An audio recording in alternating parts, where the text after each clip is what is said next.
Samantala, muling ipapakita sa publiko ang kontrobersyal na alahas umano ni dating First Lady Imelda Marcos na nagkakahalaga ng 15 bilyong piso.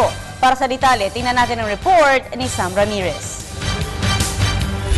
Target na i-exhibit ng Philippine Commission on Good Governance o PCGG ang ilan sa mga alahas ni dating First Lady at ngayon ay Ilocos Norte Representative Imelda Marcos sa Hulyo o Agosto ngayong taon. Ang Imelda Jewelry Collection ay kasalukuyang nasa pangangalaga ng Bangko Sentral ng Pilipinas. Ito ay may tatlong bahagi. Ang tinatawag na Hawaii o Honolulu Collection na nagkakahalaga ng $2 million.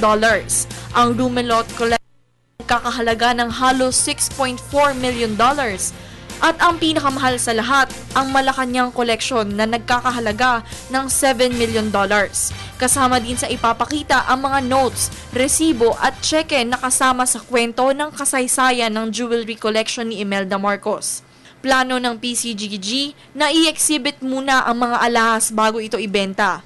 Matatandaan noong 1994 at 1996 ay tinangka na din ng gobyerno na ibenta ang koleksyon bilang isang fundraiser, ngunit sila ay pinagbawalan ng korte at di din magkasundo hinggil sa kondisyon ng pagbebenta. Muli itong binuhay noong 2005, ngunit pinigilan ito ni Imelda dahil aniya pamana sa kanyang pamilya ang ilan sa mga alahas. Nag-uulat para sa Telebisyon ng Bayan, Sam Ramirez.